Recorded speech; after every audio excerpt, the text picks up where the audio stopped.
No, so these are basically the threefold. If you see, conventionally we speak of the three gunas and the Trigunatmak Prakriti. And the Lord is beyond that Prakriti, but He operates, He also enters into creation. So there is a lacuna in our metaphysical understanding that remains, that does He also get bound? So this was something which I just touched in the Bhagavad. Bhagavad tells about it very subtly, and the Gita a little more, it leaves it like He has His own Maya. So He has His own nature. And here there is where we are bound and operate. So within that there is Sattva, Raja, Gun, Tamas. So Shri Aurobindo raises this question at great length in Essays on the Gita, that do these gunas also have some kind of a divine origin? Then we can connect. Otherwise, to suddenly change nature from where it is into a divine freedom will be impossible. So in that process, he says that, well, Tamo has its origin. Actually, it's there in our Puranas. For example, Shiva is Tamoguni and Brahma is Rajoguni and Vishnu Bhagavan is Satyuguni. So basically, Tamoguna is the power that helps us to endure. It gives the peace and calm even on the battlefield. But here it changes into inertia. Inertia helps you to endure. I mean, so it's within the ego framework, it changes into that. And because we are talking about the triple soul forces. Similarly, the Rajogun changes into the power that, takes the challenge of life. And finally, we have Satyugun, which changes into spontaneous intuitive knowledge. So, Saraswati that way doesn't... knowledge, spontaneous intuitive knowledge. So, that's the way. So, in Savitri, because in this framework, Saraswati doesn't come because she is a differentiated wisdom. So, you want to put her somewhere, she will come into that. The Satyugun ka jo origin hai, where she is... Maheshwari is being described.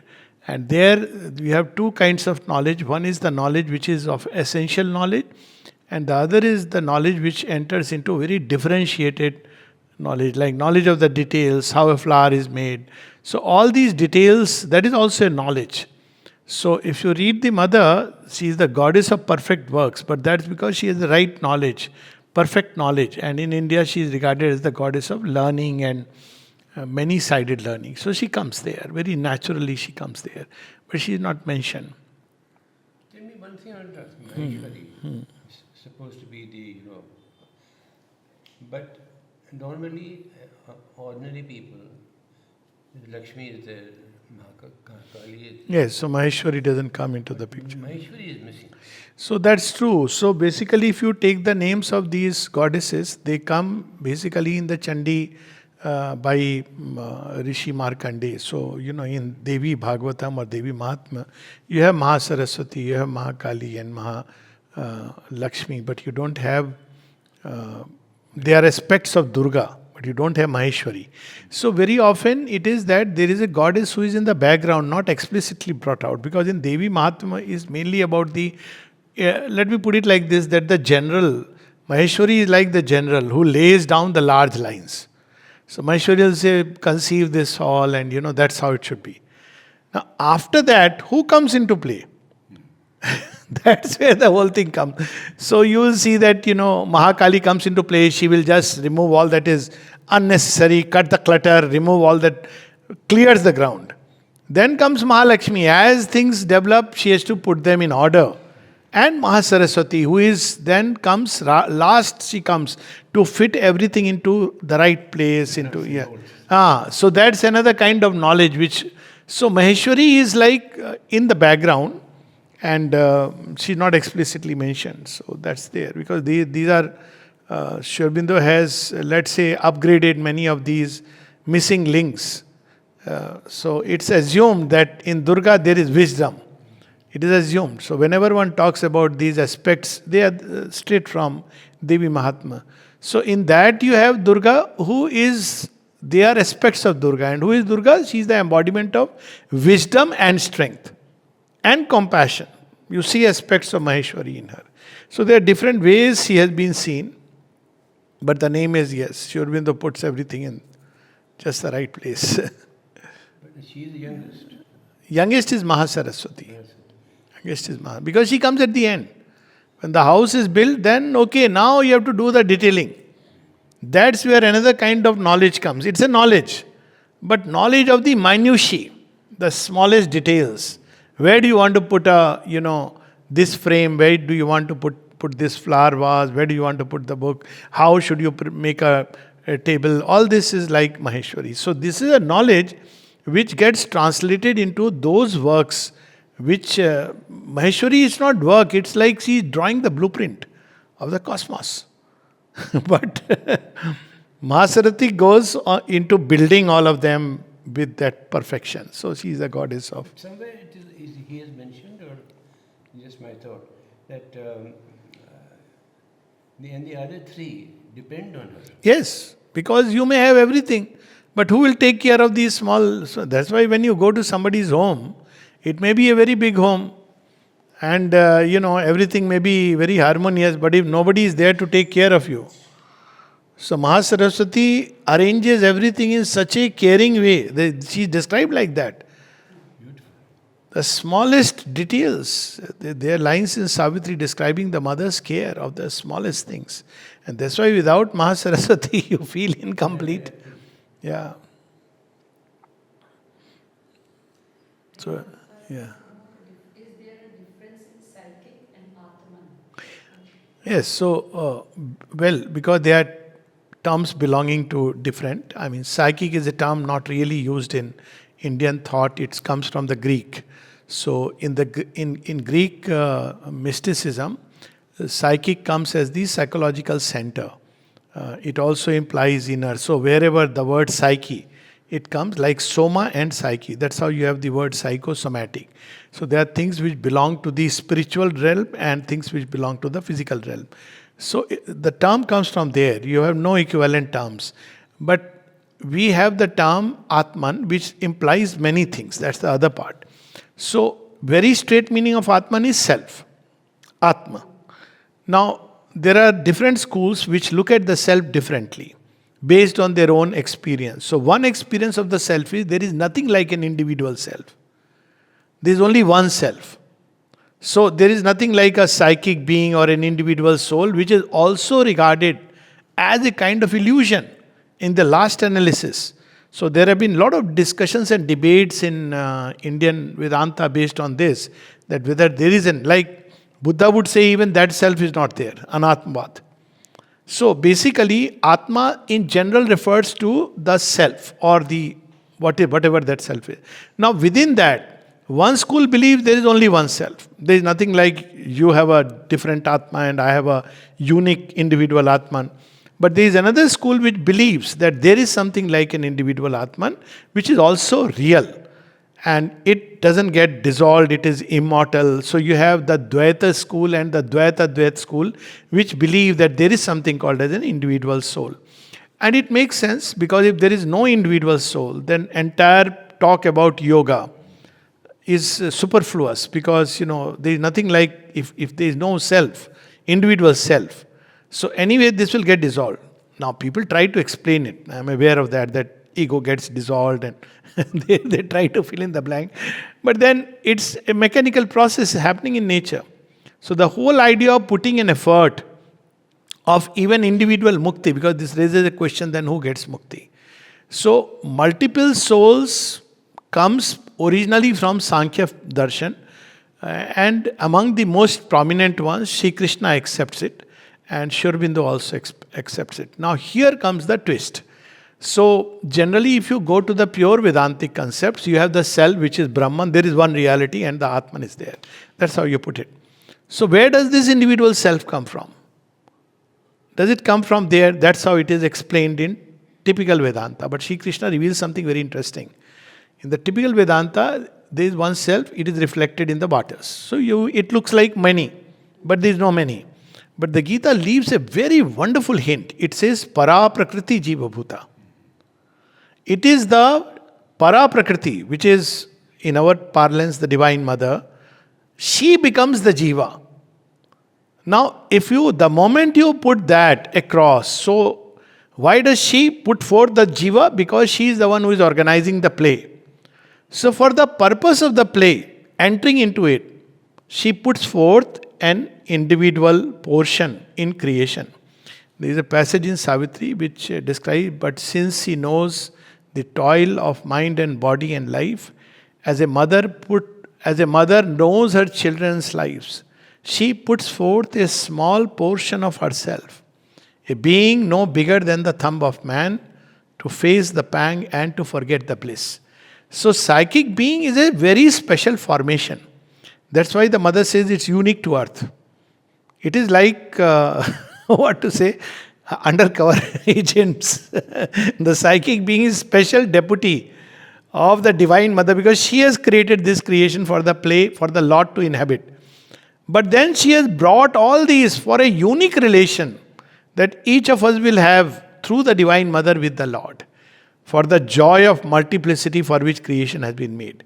So it is something which is immersed into the play with a very specific purpose. So again, there is the jiva which she brings out, because she brings out each and every aspect of the one. That's how in the Supermind the origin of the jiva is there. And then when it descends into the play, it enters into creation, forgets itself, just as the divine forgets himself into the play. And then we all come together. It's like we are all on a treasure hunt, and the Lord is there, the Divine Mother is there, and we are all there, and none seems to know anything, and yet there is an intuition which is guiding us. So that's where the psychic being, through all this play, develops into a full-blown, full-fledged psychic being. So you can look at psychic being as a seed of the divine, which carries within it some specific aspect of the divine, which in the course of evolution it will manifest. So divine is the all and greater than the all, but it is meant to manifest some particular aspect of the divine. And how does she push the psychic being? It is through the swadharma. So the Divine Mother impels the psychic to express itself in a certain way. That's where Swabhava and Swadharma come into play. So in Atman word doesn't bring all this. Atman will at the most talk about Jivatma if you talk of the traditional literature. But the Jivatma is not really described as the psychic being, except for two places where they don't talk about this Jivatma. But in Kathopanishad, there is a description of Angushtmatra Purusha. And in Svetashvatar, there is a description that Antaha Sharire Jyotirmayo hi Shubhro. If you look at it, all your things drop off. There is another description in Chandogya. There are three places where you have clear description of the psychic, but passingly. It's not really developed the way Shri Aurobindo and the mother developed, because in this yoga it is a linchpin, because it's manifestation. If you have to escape, then it doesn't matter. See the beauty. So if you have to manifest, it is the psychic being which becomes important. So because Shri Krishna also talks of, carrying the march of evolution, therefore he speaks about the individual soul, Nar Narayan. He puts it in a different way. So Chandogya says very interestingly, Bhidyate Hridagranthi, Chidyanti Sarva Sanshaya. So there are hints like that. If the heartstrings are cut asunder, all doubts vanish. People would interpret it that Purushottama is seated in the heart, but nevertheless they are passing hints. So you will not find an equivalent term. Chatya Purusha is a term coined by devotees of Shri Aurobindo and approved by Shri Aurobindo. So the soul in evolution, again, Tantra talks about soul in evolution. But man is the last after which it will cross over the veil of Maya. If you look at it like this, what is Maya? On the other side of Maya, she is Shakti. She knows, well, we have to play. And on this side, Maya creates names and forms where the one consciousness limits itself. So when you are identified with the lower Maya or ignorance, you think I am this form and name. So in human beings, the consciousness reaches a point that it can escape from this. It's regarded as a bondage. So you can escape from this ignorance that you are this name, you are this form, and enter into the original formlessness. Problem is, if that is the goal, then why all this play? So here Shri Aurobindo gives that answer, that ultimately in the form you have to manifest the divine. That's why all this drama of consciousness limiting itself in the form, and that brings us straight to the challenge of evolution. As your consciousness grows, the form becomes very stifling. You see, any person with even a developed sensitivity finds it very difficult to live the normal earthly life. It's very difficult. Now, imagine somebody who is growing within to higher and higher levels. It's very difficult for the form to inhabit, it will break. So, is that the last destiny? Then again, as I said, there is a question mark. So, Shri Aurobindo says, no, it has come thus far. Now, the last game changer is the form itself must change to be able to adapt to the, supreme consciousness. And that is the effort going on. Then only you can have a divine life. So, psychic being is about the individual soul. Atman one can use in many ways, including Jivatma, which is roughly the individual soul, but it doesn't mean the same thing.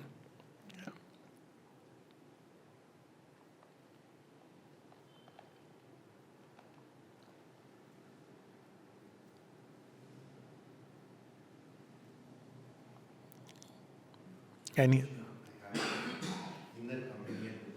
inner communion with ha. mother. Sometimes when we go deep to feel mother inside, then we get into a space of peace, no questions, and some very light hints, something like that can happen. But the communion, I understand, is we talk to mother as another human being. It's like a mental conversation. No. That's not what communion would mean. So somebody asked Mother about this. He says, divine does not hold conversations. He told this. What it means is communion, if you go with the term. So it's like you take two bottle beakers in which they are different. In one you have water, which is pure, and the other you have of a different kind. And when you mix together, so they will begin to change their property. So divine communion means the divine energies, the divine consciousness begins to pour into the individual. And therefore the individual begins to undergo the changes. So that is the sadharma gati. So your nature begins to change as the divine nature. And when that begins to happen, your actions, your understanding, automatically you begin to look at the same thing very differently. From the mental lens of ignorance, you look at the phenomenon. That's why people say, "Kahan hai Bhagwan? Where is God?" All that. But when you look at, once the communion has taken place, you will say, where God is not? Now it's no more an intellectual concept because you are able to see the play, understand the play. So grief passes away. So there are actual changes. You cannot grieve anymore because you are watching what is your understanding, not just watching the play like an indifferent sakshi. But you are watching and you are aware that what is happening is, where is it leading? So while, of course, you will have your sympathies and compassion, no, you don't become insensitive. You don't say, you know what, this is just a play. No, you don't say that because you understand the law of each one in the unfolding. So the Gita explains all this as, those who know the whole.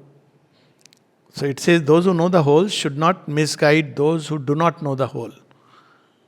So when you know the whole truth, you see, you understand that this is not just God's play in a general sense, but what is this play? Why whatever is happening. But you don't intervene. At the same time, you give a little, sometimes maybe a word, a gentle push. So that is communion where your nature begins to change into the nature of the divine. So it's not like hearing a voice. That can happen, but Shri Aurobindo didn't. In fact, he said even later on that things like Adesh, all these can also be, you can't rely on those things. Because the reason is, the subtlest is subtlest.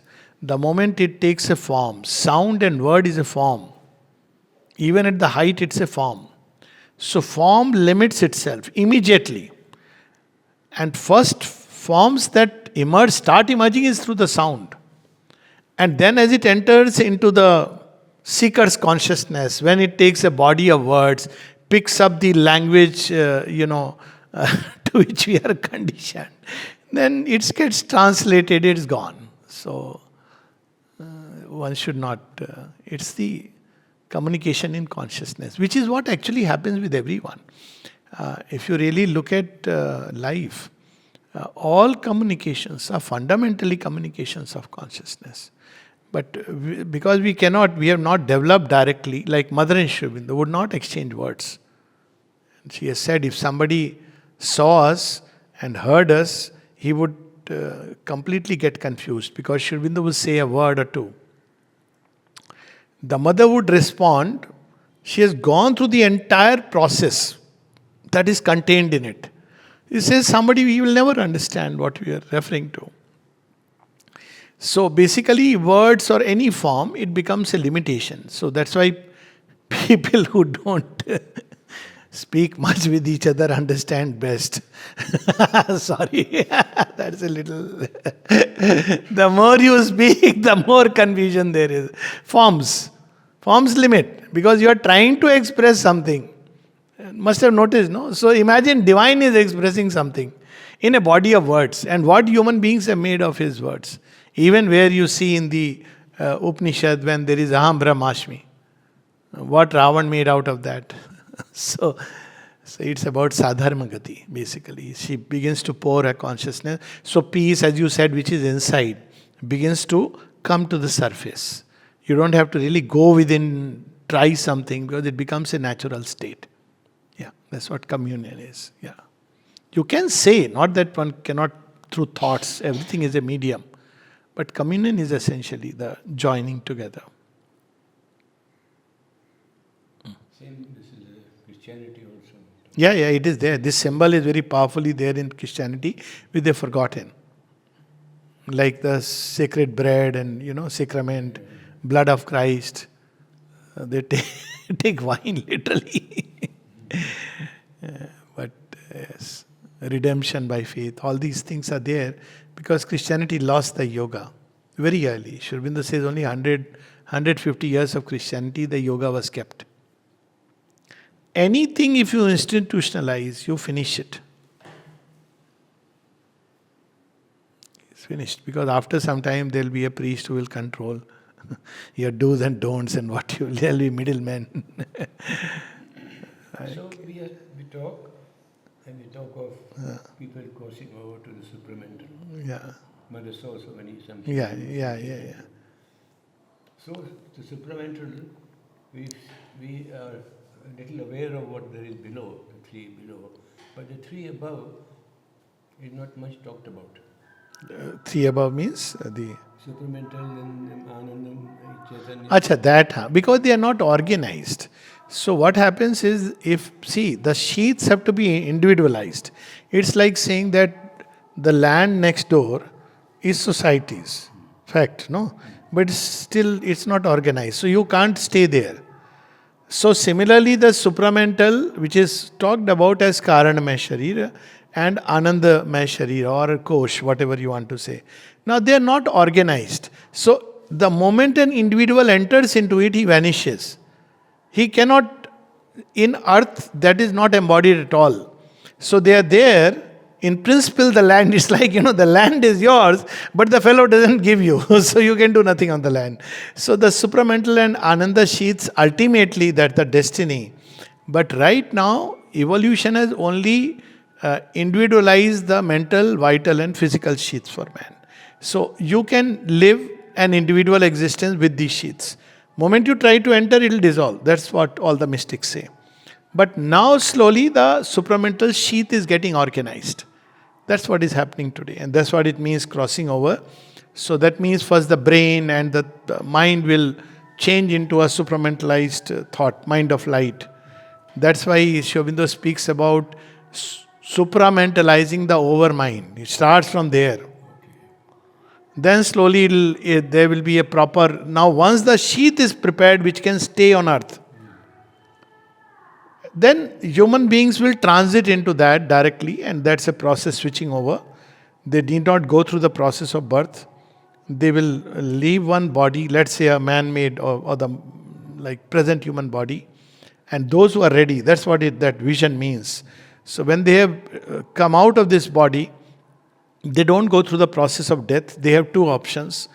Maybe another 100 years, they will straight away go to a supramental sheaths which are ready and start interacting with earthlings.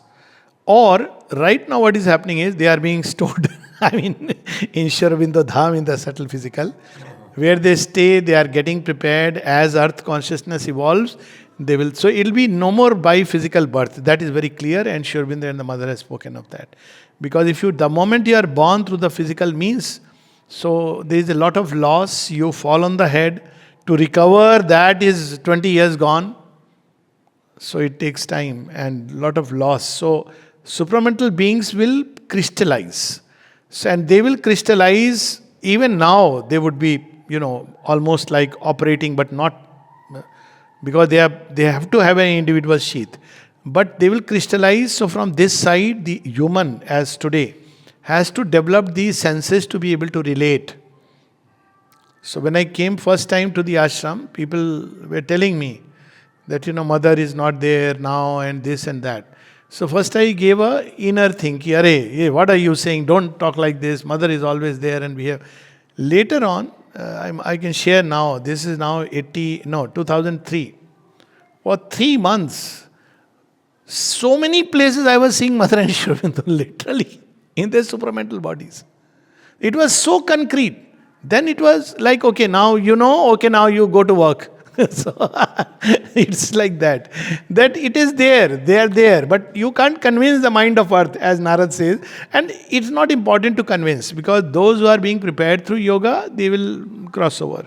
So crossing over on the boat means now entering into that next phase of evolution where they are ready. And now they can take on the supramental sheath, enter into it. And as more and more will come, they will crystallize into something still more little dense. And when they crystallize into little more dense, where there is a meeting point, humans' consciousness becomes subtle, which is happening. I have reasons to believe, like the appetite has come down drastically now. If you go back a generation back, activity has increased. So human consciousness is becoming subtler. And the supramental beings of the future, they are becoming more and more. The appetite you mentioned is the indication. Physical consciousness.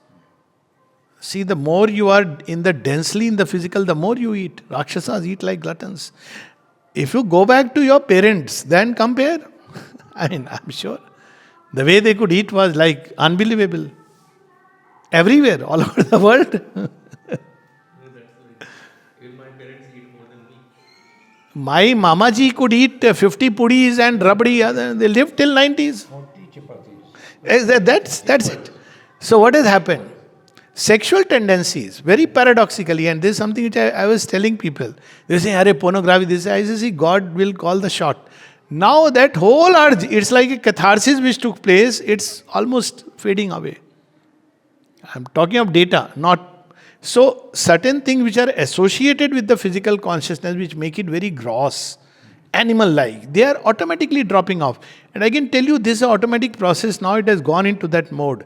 You will see more and more children who will be more and more intuitive. You will automatically see, intuition will start emerging. They won't use the word, "Oh, I am in the intuitive plane," because it's like, we don't tell, "Oh no, I am rational and this is an animal." So these children will be naturally intuitive. They may not understand what's happening to them. And I have seen certain things which. This thing on being right up on the indigo children. Yeah. That was though they were not exactly what is, but yes, the hyperactivity in children, they were different. One thing, that there is something new which is happening. To that extent, yes.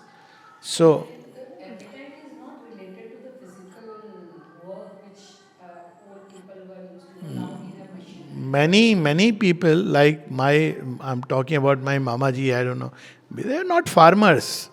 They were very much, babuji job. So. My grandfather used to have so much ghee, and that's why he was very fit. But he could do that because he was doing a lot of exercise. This is what a normal way of thinking. This is what is told. But actual facts, if you go back, it's not that. And what a difference. You can't be doing. And now people are doing a lot of fitness exercise. But appetite in general has come down. Of course, there would be many factors. But behind it is the change which is taking place. Many things. Awfully gross. Yeah. Subtle emotions. See, I'll tell you, not long back. 30 years back, if a boy spoke to a girl, what was the immediate चल रहा है, कुछ चक्कर चल रहा है. अभी you may be friend, you may be friend wala friend, you may be more than friend but less than girlfriend, you may be actually girlfriend but not deciding to get married. What is happening? The subtle emotions, shades, they are coming up and they stay true to that. I am aware of that. It's not that they just keep crossing lines and people are justifying. No. There are things which are happening because shades of emotions are coming out. Like little strands, which is so, consciousness is becoming subtle. That's why we see that from the hyperdose of allopathic drugs, there is a lot of demand for homeopathy, Ayurveda. Now you will see, as we consciousness become more subtle, that these things will become more effective. Right now they are not, because consciousness is still gross and dense. Now Ayurveda days, consciousness was different. So, but slowly it will take that. So, This whole neurodivergence thing. neuro? Divergence. Yes. Neurodivergence, neuroplasticity, all these things are taking place. So there is a big change which is going on, and at every level actually. But brain will be the one where it will be, brain and heart will be the two organs where it will declare itself first. That's why the golden light came down into the brain. If the brain is not ready to receive the light, see, there is something called a luminous mad, and I have seen such cases. Actually, people who are, there is this girl who was intensely calling the mother. Mother. Then she actually went crazy. And she's very crazy when she's alone, especially at night, and she knows that these are attacks. But she's so open to mother, so wonderfully, when she's working perfect. She doesn't fit into any patient category. And so when they had brought me, I said, see, she's a luminously mad person. Don't remove her. Let her continue with the work. And she's been continuing with the work and doing well. But people won't understand. Because night when she goes into that state, and she says, she knows they are attacks. She says, I try to push them away. But her ego filter has gone. That's what has happened. And she knows what has happened. And she knows mother is the remedy. All this is there. You are a counselor, you know that how many will come with, you'll be labeled as psychosis. Yeah. But I think now here the play of the Maheshwari comes actually. Yeah. Because when the mind starts developing at the highest of the highest, Yes. then she comes and Wisdom, compassion, that's why she is the first one. She molds the mind. It's easier because it's a natural process. She can come through the heart change, but it's very difficult because, I know it for sure, because when if the Maheshwari has not, let's say, using a human term, the wisdom is not established. That's why in the Gita also you have bhakti comes at the end. So, and the heart bursts open. And that love emerges. You can't contain. You don't understand what's happening. And you are experiencing that tremendous love, flowing, sweetness and everything. So that energy is too powerful. And the body, the system cannot contain it. So it runs into all kinds of channels. At one place, Shri Aurobindo gives a very interesting hint about vice. What he says? He says, vice is... Now, he's not saying an average person enjoying life in crooked ways. No, vice is something very specific. So there are some great people who have vices. Like he talks about Shakespeare stole deer. Or somebody was, like Winston Churchill, you see. Great capacity, but some vices. He says it is abundant energy flowing into unregulated channels. Because there is so much energy, and when the heart opens, you just don't know. I have seen people literally embracing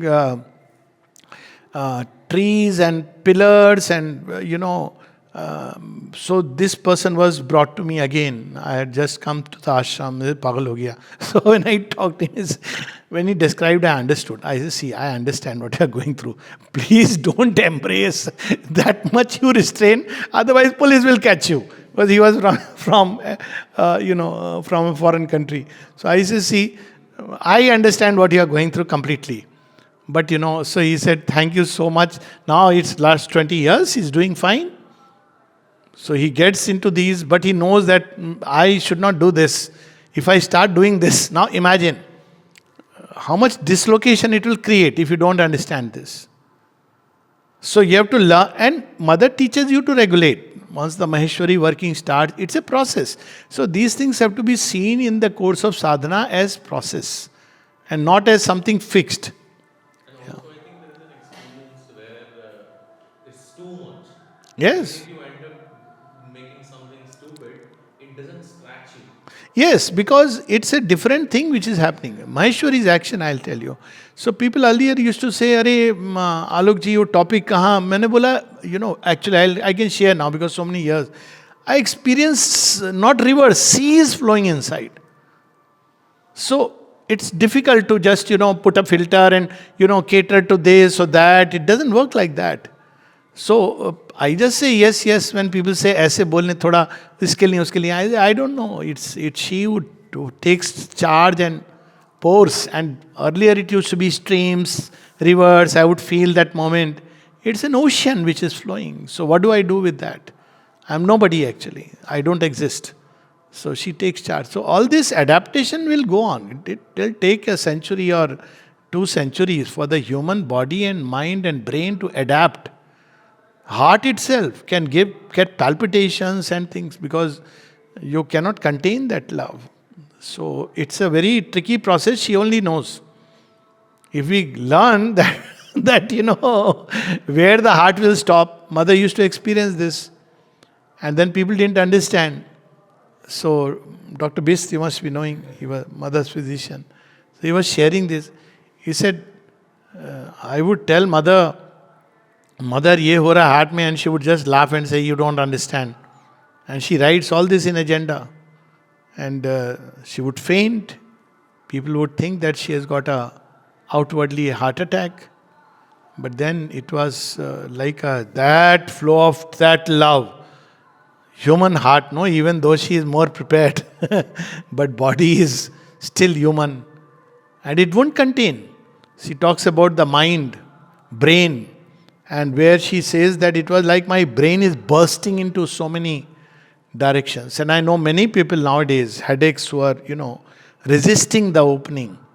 They develop these headaches. That's right. Migraine and all that they get. Migraine. Yes, they call it migraine. But I have seen quite a few, they open somewhere and then they resist. So it's like that consciousness is growing, it is trying to burst your. And it's not healthy to do that. Yes.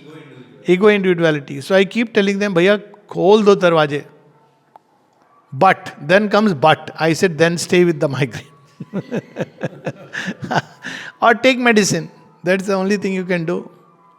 Lot of these things, because that narrow consciousness, stifling. And now Supermind is acting in, it's not confined to only devotees or this thing, no? Wherever there is an opening, it is acting. It's a force. That's what Aurobindo cautioned, that it's a force. It's not like mother. If you have taken shelter in her, she will do in her own way. But if you start invoking the force is force. It acts impersonally. It doesn't care who you are. Is there any relation in this? The mental health cases are increasing. Mental health? Cases are increasing. Mother was told this. She says, remarks. She says, from the reports I hear, I believe there are many cases of mad people in America. She first says that. And then she says, it is good. Very good. For the moment, it is very good. And then she says, all the old world is being smashed. This idea of normal and idealism and morality is gone. That framework is gone. So many of the children don't know how to navigate because this was the old social order, no? Prajapati ka. You know the story of Daksh Prajapati, no? So Daksh Prajapati is the one who creates social order. So in his order there is yajna, everybody has a part. But Shiva is not invited because Shiva is free. Shiva doesn't listen to any rules. So he said, no, you don't come because that freedom we cannot allow. That's why you see in the ashram, mother allowed this freedom, knowing the necessity of the supramental consciousness. So many of these people are going mad because The old world paradigms are gone and there is something greater which is working. It's unsettling. I meet so many youngsters and this thing, you can't understand them from the lens of the old world. And when they confide to you, when you have to be non-judgmental completely, then they come up with things which are so amazing. Their inner life is so different. And if you see outwardly, वही होगा Instagram पे जा रहे हैं, this is, they are full of that. Their mind is shifting positions, running in 100 directions. I mean, these are mother's words. He says that number of people growing mad. Then another sign she spoke was of child prodigies. You watch programs, Indian Idol and India Got Talent and all this. I just can't imagine that 7-year-old, how the child is bringing the bhava. I can understand you mechanically train. But if you look at the face and the eyes, the bhava is coming. And even the judges, कि हम लोग कितना practice करके करते थे, how are they bringing the bhava? They have not experienced it. But there is something within that brings out. It's just amazing. So here disability in newborn is also increasing. Yes. Why that is? So this is, if you see, go to Bhavishya Puran as well as Bhagavatam. So it says that when will the Kaliyug extreme? So it's very interesting. You can interpret both ways. She says extreme of Kaliyug is when all kinds of abnormal things will take place. Ayu will be shortened. People will live short. There will be many children who will die. All this it describes. Men like women and women like men. All this it describes. But what comes after Kaliyug? Satyug. Strange. So, this is a process of breakdown. It's not just about, Kaliyug was preparing for this. Kaliyug was preparing for it. So you will see infant, children, because now that force is, it cannot say, अच्छा तेरी mummy को बुरा लगेगा छोड़ता. मतलब I'm just saying the force doesn't operate like that. How did Krishna destroy? Behind it is he and Kali, Draupadi as Kali. Out of 18 Akshayani, only 18 survived. Can we imagine what must have happened? So transitions are like that the force acts, and because why it does that? Because we are attached to form.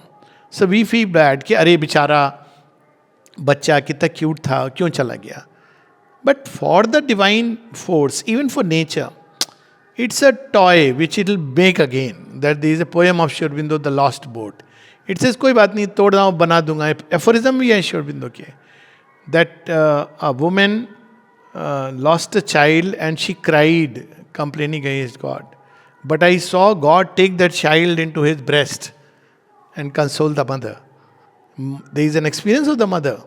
4-year-old child who had died.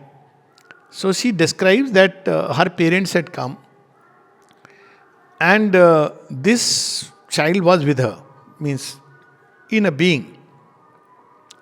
So she says they were in sorrow and this child is in joy. She is telling, give them this flower. She literally made the mother give that particular flower. Yes. She says, but how can I describe all this? You remember the Bhagavad story? What was his name? Puranjay or something, where the child has died. And the parents are grieving. And they come to Narad Muni, he says, you want to meet? I said, okay. So they call the child, he says, but I don't belong to you. They are shattered. See, that's where the veil of Maya comes. That we are so identified with the form, we cannot understand God's play. So yes, it will happen. Many large-scale catastrophes will happen. Mother has even spoken of that. There is a kind of layer of humanity which is just refusing to change. She speaks of this will be something like the last judgment.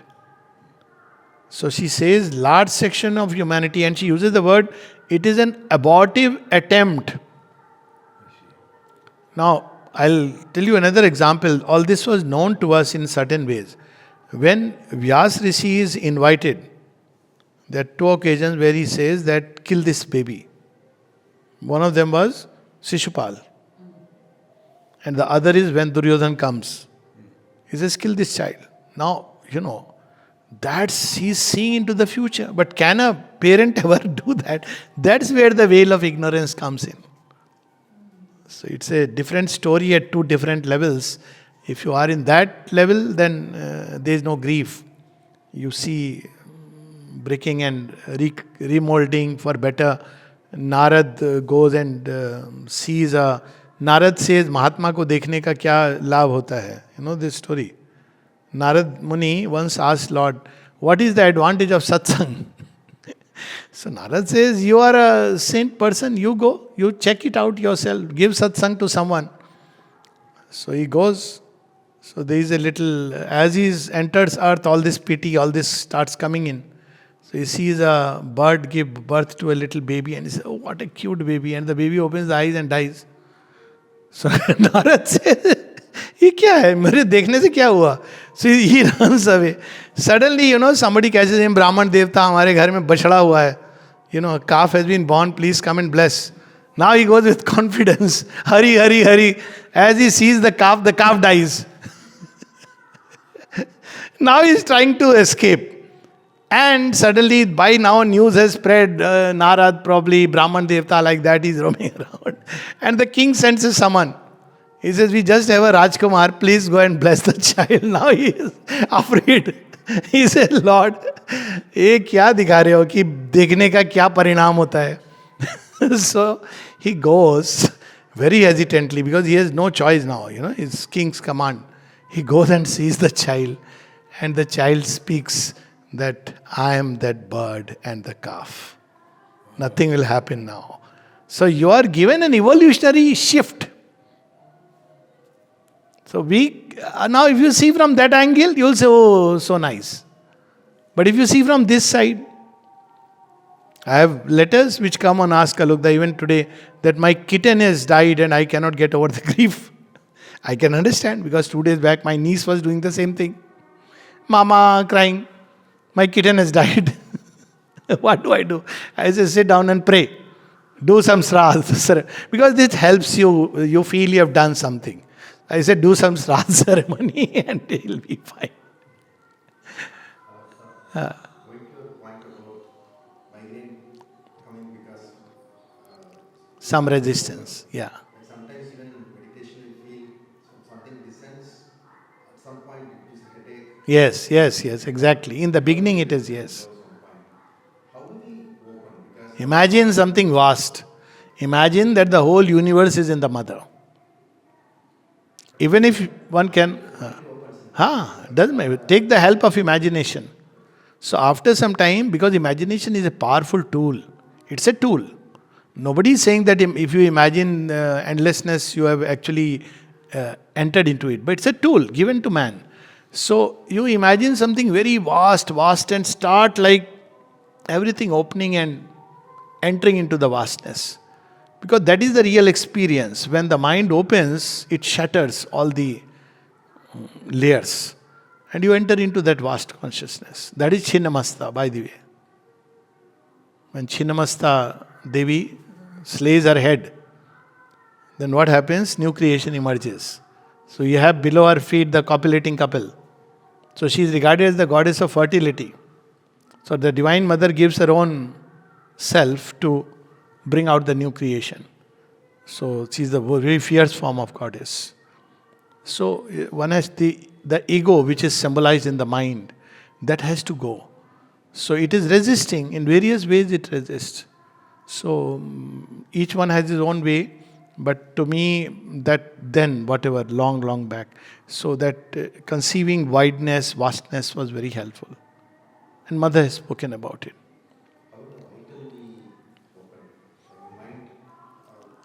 Vital through service. Service is the best way. And love for the mother, which grows as you begin to hear her name. So Shravana, Manana, Nididhyasana, Darshana. These are the traditional ways to grow in love for the divine. So Shravan means hear the name of the divine, the Leela of the divine, whatever way, doesn't matter. So read books on the divine. So Shravana. Darshana. So we have the photographs, or in the inner heart, conceive the mother's presence. Shravana, Darshana. Then Manan. Think of the mother and what she has tried to say. Like when we reflect after reading, a passage from prayers. And then slowly the consciousness will get fixed in her. Nididhyasana. Then devotion blossoms fully. So heart must open like that, and the vital through service. There is nothing which can be comparable to serving the mother. Works. That's why in ashram so much importance. But wherever one is, one does the work only as that this mother's work, one is doing it for the mother. The problem is, you do it as mother's work, but then still you know that I am doing it. That's the whole karma yoga. First start the nishkam karma. People get so agitated, oh, they want to do, it's not happening. Then you have to do nishkam karma. There is no other way. There is a path shown very clearly. The karta bhav is the last to go. But start, Shri Aurobindo says, and the Gita mentions, there are 6 steps. But if you just do nishkam karma, it itself will cut away. In fact, says it is enough to take you through. Nishkam karma. First start with that. You do your best and leave to God the rest. Don't look back on how was it. Don't start, result was contrary, what has happened, I wish. All this result-oriented work is not karma yoga. Do your best as a service, because it's a service to the mother, you'll do your best. But leave the rest to the mother, how she will. I was asking many so-called rich people that the society needs funds. Will you? And they were all friends of mine. I was sitting at the same table, and I couldn't collect any money. Mother has said that it is so true that what you know that story. So there was a rich lady who was in the car, and the driver stopped. He was a local person. So he said, Amma, wait, and he conveyed in Tamil that I'll go and do pranam and come back. And this when mother is physically there. And Udar sees this, and he sees this lady is still sitting in the car. He felt like telling her that, you know what is written in the Bible? That it's easier to make a camel pass through the eye of a needle than to make a rich man turn to God. But he said, oh, what am I going to say? This is not good, not proper, improper, socially improper. Then he went to mother, describing that, Mother, today I exercise self-control. She said, no, I was the one who had planted these words in her head. Had you spoken it, it is possible that she may have turned. And it is true. She says richness is, she even goes on to say, you are an exception, Pradibha, it's a special grace and some people like you. But she has said that it is really very difficult. In fact, she used the word, richness is very often a curse. So, whenever you see a rich person turning to the divine and offering, I must say it's 100 salutations. It's difficult. But you know what the funny part was? That all these people are very close people, man. You know, if I telephoned, I thought he would pay. Paisa to. Nothing happened. They'll pay where the name goes. Yeah.